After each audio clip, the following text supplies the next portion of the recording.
true crime writer is somebody who wants to tell the stories of crime from, both the victims and the criminal's perspective, and to reveal truths about humanity and justice and injustice. Get inside the mind of the people involved, the victim, how they live their lives, so that the readers can understand these characters at a deeper level, so that it moves them on a human level. You need to be as honest and true to the case and the investigation. There could be an intention to sensationalize.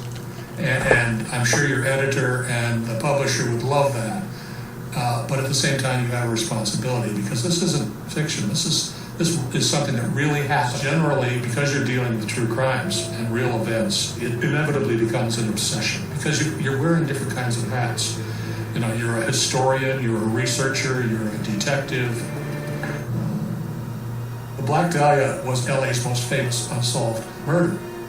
It was 1947 Los Angeles. A cold, wintry morning about 5 miles south of Hollywood. A woman is walking her daughter, actually in a stroller, to market, and looks over and sees this object just off of the sidewalk in a field. And it's a woman's bisected body, washed clean. Very white, almost like a mannequin. Perfectly surgically cut in half. Extended torture for hours. It was just absolutely horrific. About a week after the murder, they identified this Jane Doe as Elizabeth Short. The killer started sending in messages, and he sent in 12 handwritten messages.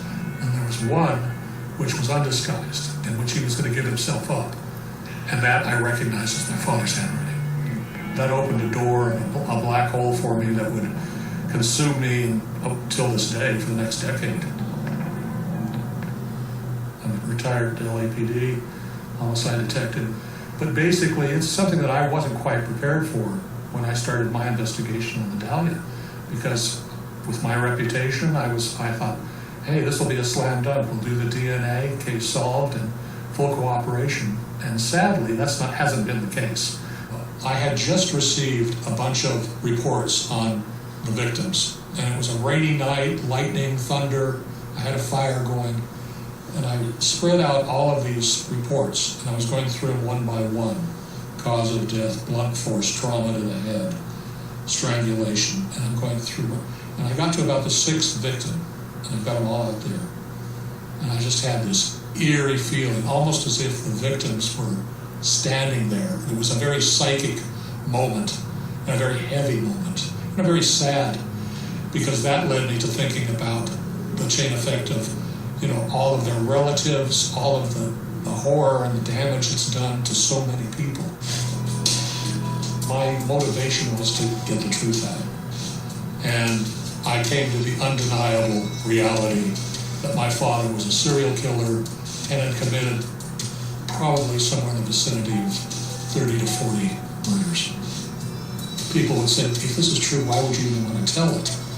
Well, I'm not wired like that. I'm wired to pursue the truth.